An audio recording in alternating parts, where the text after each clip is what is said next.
I accidentally overheard my son on his wedding day say, "Tomorrow everything's mine." The old fool thinks I actually love him. Standing outside his door with morning coffee, my world shattered. 4 decades building an empire for my boy, and he saw me as nothing but a fool to manipulate. Connor thought he was so clever. He had no idea his pathetic old father was listening to every word. By tomorrow, Connor would learn the most expensive lesson of his life. And some lessons can only be taught by the people you underestimate most. Stick with me through this whole story, then tell me, was I too harsh, or did Connor deserve what happened next? Drop a comment with your thoughts and what city you're tuning in from. My name is Stephen Crawford. I'm 72 years old, and I've been running Crawford Auto in Phoenix, Arizona for 40 years. Built it from nothing. Started with a tiny lot and 3 used cars back in 1984. That Saturday morning started like every important day in our family, with coffee. Real coffee. French roast with just a touch of cinnamon. Connor had spent the night at the house before his wedding. Old tradition.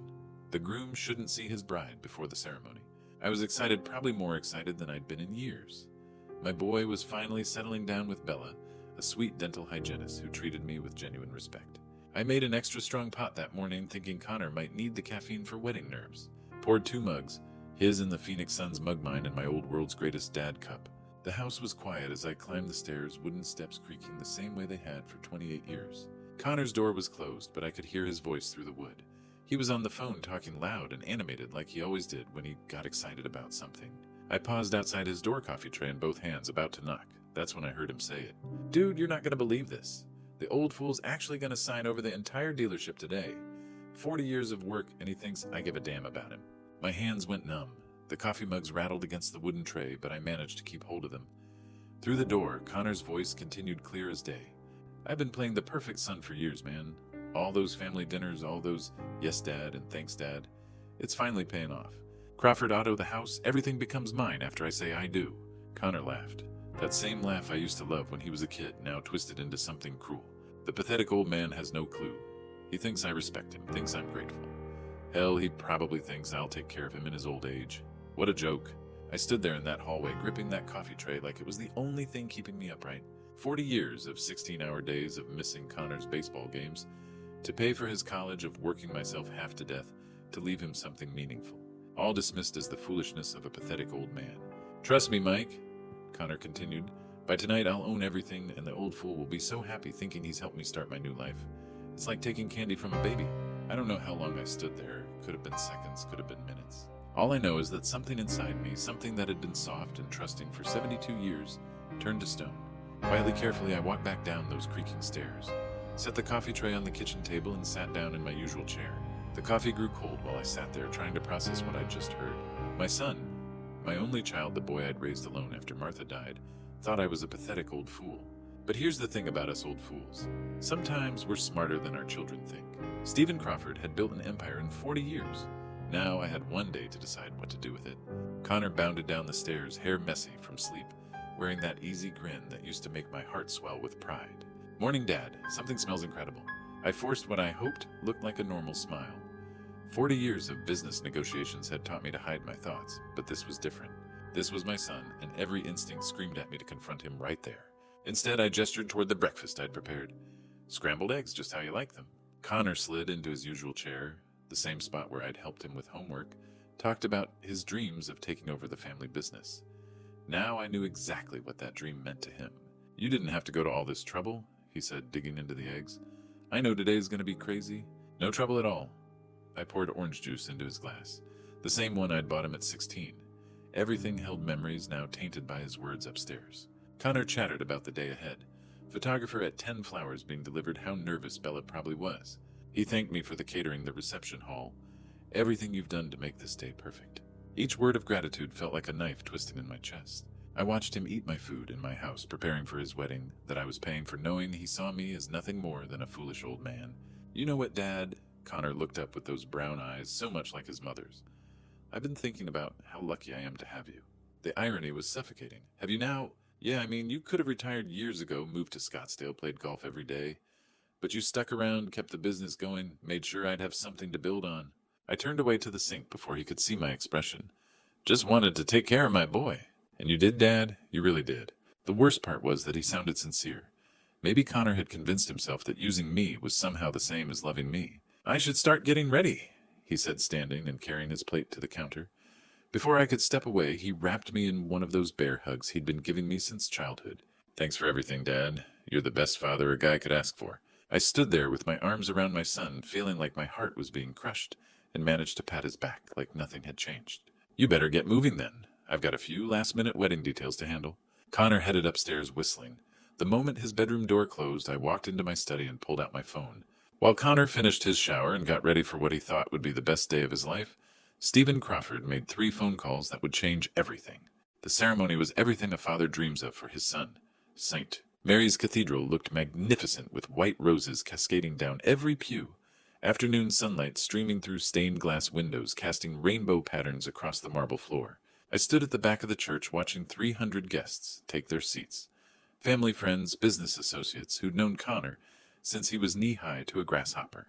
They all saw what I used to see as a successful family, a proud father, a young man ready to build his own legacy. When the music began, I walked Connor down that long aisle. With his mother gone, it was my honor and my heartbreak rolled into one moment. Connor's hand rested on my arm, steady and confident, while mine trembled slightly with emotions I couldn't name anymore. "You ready for this, son?" I whispered as we approached the altar. "More than ready, Dad. Thanks for getting me here." I placed his hand in Bella's and stepped back, watching as Father Martinez began the ceremony. Bella looked radiant in her grandmother's wedding dress, her dark eyes shining with pure joy. This girl genuinely loved my son. That much was clear in every glance, every smile she gave him. The vows were beautiful.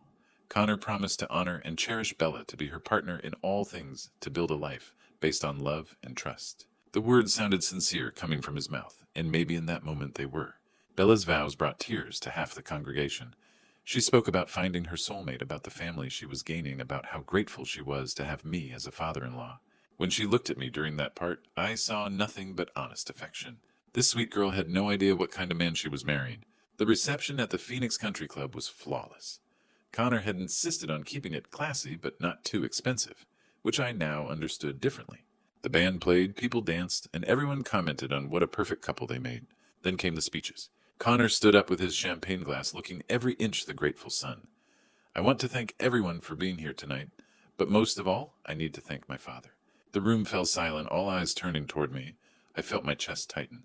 My dad has given me everything. His business wisdom, his work ethic, his unconditional love. After Mom died, he became both parents to me. He sacrificed his own dreams to make sure I had every opportunity. Applause filled the room. People were nodding, smiling at me with admiration. Connor raised his glass higher. "Dad, everything good in my life comes from you. The business that'll support my family, the values that guide me, the example of what it means to be a man. I can only hope to be half the father to my children that you've been to me." The standing ovation was thunderous. Connor walked over and embraced me in front of everyone, and I had to smile and nod, while my soul was dying inside. During the father-daughter dance with Bella, she whispered in my ear, "Thank you for raising such a wonderful man, Dad. I promise I'll take good care of him." "And I promise I'll take care of you too, sweetheart," I replied, meaning every word. Whatever happened next, Bella didn't deserve to get caught in the crossfire. As the evening wound down and guests began to leave, I excused myself to make one final phone call. While Connor and Bella said their goodbyes, I stepped into the club's business center and dialed a number I'd memorized that morning. "Johnson, Hartley and Associates. How may I help you?" "This is Stephen Crawford. I need to schedule an emergency meeting for Monday morning." Connor walked into Crawford Auto that Monday morning like he owned the place, which in his mind he was about to.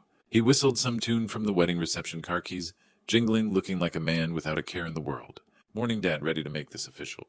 I'd been at the dealership since 6 a.m. making sure everything was perfect. The conference room was set up, documents prepared, and Attorney Johnson was already reviewing paperwork I'd spent Sunday finalizing.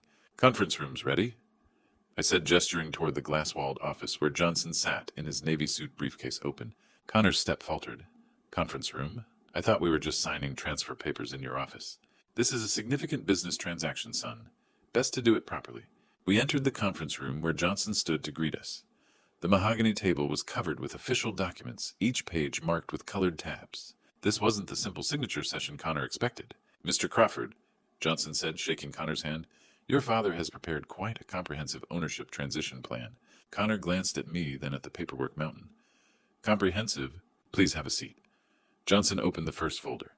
"Your father has structured this as a probationary ownership agreement." "Probationary." Connor's voice cracked on the word. Johnson adjusted his glasses and read from the document. "Transfer of Crawford Auto Dealership will be contingent upon a 6-month evaluation period, during which the prospective owner must demonstrate genuine respect for the business, its employees, and its founding principles. I watched Connor's face as the words sank in. His confident smile was fading fast. Furthermore, Johnson continued, the candidate must exhibit authentic work ethic, personal integrity, and commitment to the family legacy. What does that mean exactly? Connor's hands were flat on the table, leaning forward. It means, I said quietly, you have 6 months to prove you deserve what I've spent 40 years building. Johnson flipped to the next page. Should the probationary period result in failure, ownership of Crawford Auto, including all assets and investments, will be transferred to the Phoenix Children's Charity Foundation. The color drained from Connor's face. Charity? You'd give it to charity? The foundation does excellent work with underprivileged kids, I replied.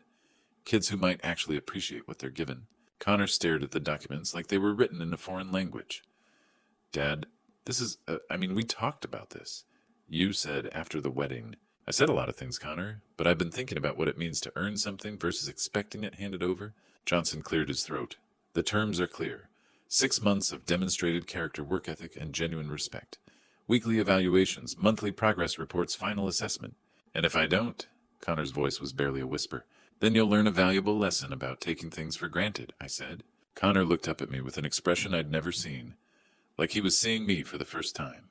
The confident young man who'd walked in 20 minutes ago was gone, replaced by someone finally understanding that his father wasn't the pushover he'd thought. The probationary period begins today, Johnson announced. Your father will be your supervisor, mentor, and ultimately your judge. Connor sat there in stunned silence, staring at the contract that would either make him a man or teach him what it felt like to lose everything. For 40 years I'd been playing the long game. Now it was Connor's turn to learn the rules. The moment Attorney Johnson's footsteps faded down the hallway, Connor exploded. What the hell is this, Dad? He shot up from his chair, hands slamming on the conference table. 6 months. Probation. Are you out of your mind? I stayed seated, fingers calmly interlaced, watching my son unravel. 40 years in business had taught me that the person who loses control first loses everything. You're upset? I said quietly. Upset. Connor started pacing, running his hands through his hair. We had a deal. You said after the wedding the business would be mine. We shook hands on it. We did shake hands, I agreed. But that was before I learned what you really thought of our arrangement. Connor stopped pacing, something in my tone finally getting through to him. What are you talking about? Sit down, Connor. I don't want to sit down. I want to know why you're suddenly treating me like some stranger off the street instead of your own son. I stood up slowly, walked to the window overlooking the showroom floor where customers were browsing the new Ford models. 40 years of building this from nothing, and my own son saw it as just something to grab. You know what hurts the most? I said, still facing the window. It's not that you don't appreciate what I've built. It's that you think I'm too stupid to see through you. Dad, I don't know what you're... The old fool's gonna sign everything over today. 40 years of work, and he thinks I actually give a damn about him. The silence behind me was deafening. I could practically hear Connor's heart stop. I turned around to face him. Ring a bell. Connor's face had gone white as printer paper. Dad, I can explain. I've been playing the good son for years, and it's finally paying off. I took a step closer. Your exact words, Connor. To your friend, Mike. Saturday morning, 1 hour before your wedding. You were listening to my private conversation. I was bringing you coffee. My voice was steady, but inside I was trembling with 40 years of suppressed hurt. Like I've been bringing you coffee and dinner and opportunities and love for your entire life, while you saw me as nothing more than a pathetic old man. Connor tried to salvage it. Dad, I was just blowing off steam. You know how guys talk. No, I cut him off. Don't you dare minimize this. You called me a fool, Connor. You laughed about manipulating me. You told your friend it was almost too easy to take advantage of your own father. He opened his mouth to argue, but I wasn't finished. You want to know what's really pathetic? For 37 years, I convinced myself that your taking was actually loving. Every time you needed money for car repairs or rent or some emergency that somehow always happened right before you got paid, I told myself I was being a good father. Connor's shoulders sagged. Dad, please. But you weren't taking because you needed help. You were taking because you thought I was too stupid to say no. That's not true. Isn't it? I pulled out my phone and showed him the call log. Saturday morning, 6:47 a.m. Want me to call Mike and ask him what you said about your pathetic old man who doesn't suspect anything? Connor stared at the phone like it was a loaded gun. Here's what's going to happen, I said, putting the phone away. You have 6 months to prove you're not the entitled child I accidentally raised. 6 months to show me you can work for something instead of just expecting it to be handed over. And if I can't, Then you'll learn what it feels like to lose everything you never really earned in the first place. For the first time in his life, Connor Crawford had no safety net, no backup plan, and no one to blame but himself. The next morning, Connor walked into Crawford Auto looking like he'd been through a blender. His usually perfect hair was uncombed, shirt wrinkled dark circles under his eyes, telling me he hadn't slept. "Rough night?" I asked, watching him pour coffee with shaking hands. He stared into his mug before looking up with something I'd never seen in his eyes. Genuine fear. "Bill and I had a fight. About the business arrangement." Connor nodded, slumping into the chair across from my desk. "She wanted to know why you suddenly changed your mind. I tried explaining you were being unreasonable, but she kept pushing for details. You know Bella, smart as a whip, doesn't let things go." I leaned back, studying my son. "So what did you tell her?" "The truth." The words seemed to physically hurt him. "About the phone call, what I said to Mike." "How did she take it?" Connor's laugh was bitter. "She looked at me like I was some stranger who'd broken into her house. Asked how she could trust me if this is how I treat my own father. Said if I could mock you behind your back, what would I say about her? When convenient." That hit me in the chest. Bella had seen right through to the heart of the matter in a way that probably cut Connor deeper than anything I could have said. "She made me sleep on the couch," Connor continued, voice barely a whisper. "Second night of marriage, Dad. Wouldn't even look at me this morning." I watched my son finally facing consequences. Not just with me, but with the woman he claimed to love. For the first time since Saturday, I felt something other than anger. A tiny seed of hope that maybe this was the wake-up call he needed. "What are you going to do about it?" Connor turned around, tears in his eyes. "I don't know. She said she needs time to think about what kind of man she married. What if she decides she made a mistake? Then you'll learn what it costs to take people who love you for granted." "Dad, please, I can't lose her too." "Then maybe it's time you started proving you deserve to keep her." Connor stared at me and I could see wheels turning. Maybe for the first time in his adult life, he was understanding that actions have consequences, and charm couldn't fix everything. "The 6 months?" he said finally. "If I do this prove myself to you, will you help me fix things with Bella?" "Son, the only person who can fix things with Bella is you. But proving you can change might be a good place to start." For the first time since this mess began, Connor Crawford was completely alone with the consequences of his choices. 2 weeks later, I watched from my office window as Connor walked onto the Crawford auto sales floor for his first real day of work. In 37 years, my son had never actually sold a car. He'd hung around the dealership during summers, done some filing, answered phones occasionally, but never faced a customer who didn't know he was the boss's son. Today that changed. I'd instructed my sales manager, Pete Rodriguez, to treat Connor like any other new hire. No special favors, no easy customers, no safety net. If Connor was going to prove himself worthy of this business, he needed to start from the ground up. From my perch overlooking the showroom, I watched Connor approach his first customer, a middle-aged woman browsing our certified pre-owned section. I couldn't hear the conversation, but I could see her body language shift from interested to skeptical to downright annoyed within 5 minutes. She walked away without even taking a business card. Customer number 2 lasted about 3 minutes before heading straight for Pete's desk instead.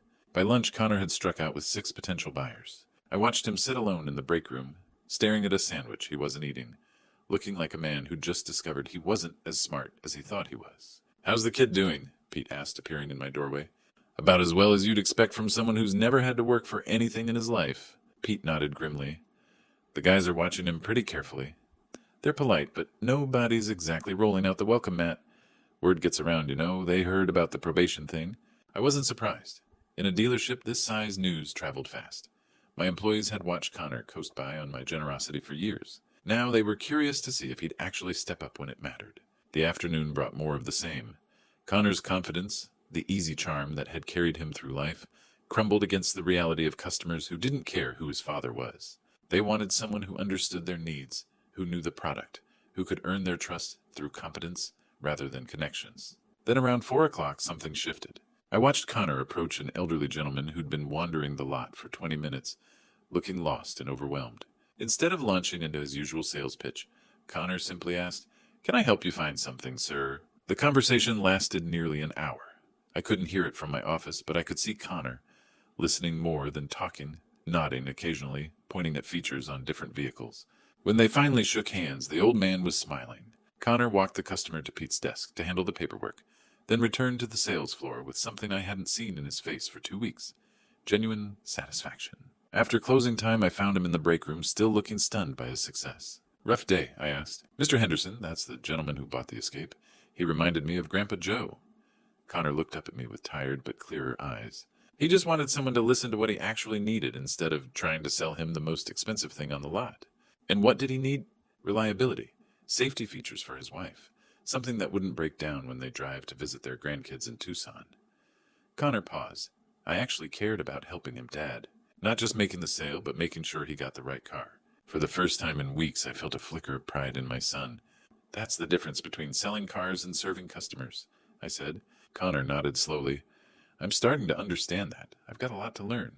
3 months to go, and Connor was beginning to understand the difference between inheriting a business and earning it. Month 4 brought the kind of crisis that can destroy a dealership's reputation overnight.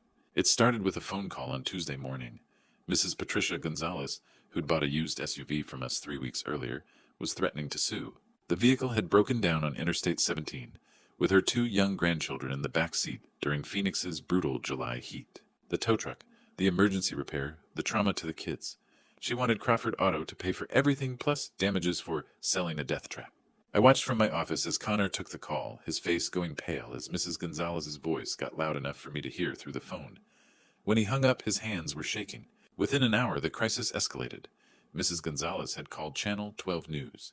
A reporter was already asking questions about our inspection process. Social media posts were starting to appear with photos of the broken-down SUV and angry comments about greedy dealerships that don't care about customer safety. Connor burst into my office without knocking, something he hadn't done since he was 12 years old. Dad, we have a problem, a big one. I gestured to the chair across from my desk. Tell me. He explained the situation in rapid panicked sentences, his usual composure completely gone. The reporter wants a statement by 5 o'clock. Mrs. Gonzalez is talking about calling a lawyer. If this hits the evening news, what's your plan? I asked calmly. My plan? Connor stared at me like I'd asked him to perform brain surgery. Dad, I don't have a plan. This is way over my head. What if we lose customers? What if other people start claiming their cars are defective? What if... Connor! I held up my hand. Stop. Breathe. He took a shaky breath, but his eyes were still wide with panic. In 40 years, I've handled dozens of situations like this, I said. The first rule is don't make decisions when you're scared. Fear makes you stupid. So what do I do? For a moment, I considered stepping in and handling it myself. It would have been easier, faster, and probably more effective. But that would have taught Connor nothing, except that Daddy would always be there to clean up his messes. What do you think you should do? I don't know. Call our lawyer, deny everything, offer her money to go away. Those are all defensive moves. What if we went on offense instead? Connor frowned, his panic slowly being replaced by concentration. What do you mean? What if we made this right before she has to ask us to? I watched the wheels turning in his head. You mean, fix the problem instead of fighting about whose fault it is? Now you're thinking like a businessman instead of reacting like a scared kid. Over the next 4 hours, Connor and I worked together for the first time in years. We reviewed the SUV's service history, contacted our mechanic to understand exactly what had failed, and developed a plan that went far beyond what Mrs. Gonzalez was demanding. Connor called her personally to apologize not just for the breakdown, but for the fears she and her grandchildren had experienced. We offered to cover all her expenses, provide a comparable replacement vehicle while hers was being repaired, and implement additional safety inspections for all our used vehicles. When the Channel 12 reporter called for our statement, Connor was ready. Instead of making excuses, he acknowledged the problem, explained our solution, and turned a potential disaster into a story about a family business that stands behind its customers. Dad, Connor said as we watched the 6 o'clock news feature our story in a surprisingly positive light, I couldn't have done this without you. Yes, you could have. You just needed to stop panicking long enough to think clearly. But I didn't know how to think clearly. That's what I needed your help with. For the first time in years, father and son had worked together to build something more valuable than any business: trust. 6 months to the day after Connor had walked into my office expecting to inherit everything, we sat in Attorney Johnson's conference room for the final evaluation. The same mahogany table, the same leather chairs, but everything else had changed. Connor sat beside Bella, their hands intertwined, a sight that warmed my heart more than I cared to admit. The tension that had driven them to separate bedrooms was gone, replaced by something stronger. Bella looked at her husband with genuine pride, the kind that comes from watching someone you love become the person you always hoped they could be. Mr. Crawford Johnson began opening his file. We're here to review Connor's performance during his 6-month probationary period and render your final decision regarding ownership transfer of Crawford Auto. I looked across the table at my son. The arrogant young man who'd mocked me as an old fool was gone. In his place sat someone who'd learned what it meant to earn respect to work for something instead of expecting it to be handed over. Connor, I said before I make my decision, I'd like to hear from you. What have you learned these past 6 months? Connor straightened in his chair, meeting my eyes directly. I learned that I was everything you probably thought I was. Spoiled, entitled, ungrateful. I took your love for granted and mistook your generosity for weakness. Bella squeezed his hand encouragingly. I learned that running a business isn't about ownership, it's about service. To customers, to employees, to the community. I learned that respect isn't inherited, it's earned every single day. Connor's voice grew stronger. But most importantly, Dad, I learned what it means to have a father who loved me enough to let me fail, so I could finally learn how to succeed. I felt my throat tighten with emotion I'd been holding back for months. The Connor who walked into this office 6 months ago would have destroyed everything I spent 40 years building, I said. Not through malice, but through ignorance. He didn't understand that this business isn't just about selling cars, it's about trust, integrity, and taking care of people. I stood up and walked to the window, looking out at the Phoenix skyline where Crawford Auto's sign was visible in the distance. But the Connor sitting here today has proven something I wasn't sure I'd ever see. He's proven he understands that leadership is about serving others, not being served. That success comes from lifting people up, not looking down on them. I turned back to face my son. Connor, you've shown me that you're not the entitled boy I accidentally raised, but the man I always hoped you could become. Connor's eyes filled with tears. Does that mean? Johnson, prepare the final transfer documents. My son has earned his inheritance. The relief on Connor's face was matched only by the joy on Bella's. She threw her arms around her husband, whispering congratulations through her own tears. As Johnson prepared the paperwork, Connor approached me. Dad, I know I can never undo what I said, what I thought about you, but I want you to know that everything I am now, everything good in me comes from you. No, son, everything good in you is always there. You just needed to find it. We signed the papers as the afternoon sun streamed through the conference room windows. Crawford Auto officially belonged to Connor, but more importantly, I had my son back. That evening, as we celebrated with dinner at Bella's favorite restaurant, Connor raised his glass. To my father, who taught me that the greatest inheritance isn't money or property, it's character. As I looked around the table at my son and daughter-in-law, I realized that Connor was right about one thing. The old fool had been listening all along, and sometimes that's exactly what a father needs to do. Looking back on this journey, I've learned that sometimes the people we love most are the ones who disappoint us deepest. But I've also learned that betrayal stories like mine don't have to end in bitterness. They can become transformation stories instead. God has a way of using our darkest moments to teach us the most valuable lessons. When I heard Connor's words that Saturday morning, I could have responded with anger and revenge. Instead, the Lord gave me wisdom to respond with tough love and accountability. This true story taught me that real love sometimes means letting people face consequences. Connor needed to learn that respect isn't inherited. It's earned through character and hard work. Betrayal stories often reveal who people really are, but they can also reveal who they're capable of becoming. God works through our pain to create purpose. My son's cruel words became the catalyst for his transformation into the man I always hoped he'd be. This true story proves that even the deepest family wounds can heal when we choose growth over grudges. The greatest inheritance I could give Connor wasn't my business. It was teaching him to become a man of integrity. Sometimes being a good father means being willing to break your child's heart to save their soul. Betrayal stories like this one remind us that redemption is always possible, even in our darkest family moments. If this true story touched your heart, I'd love to hear from you. Share your thoughts in the comments below. Have you ever had to choose tough love over easy forgiveness? Don't forget to subscribe to hear more real-life stories that prove families can overcome anything when love guides the way.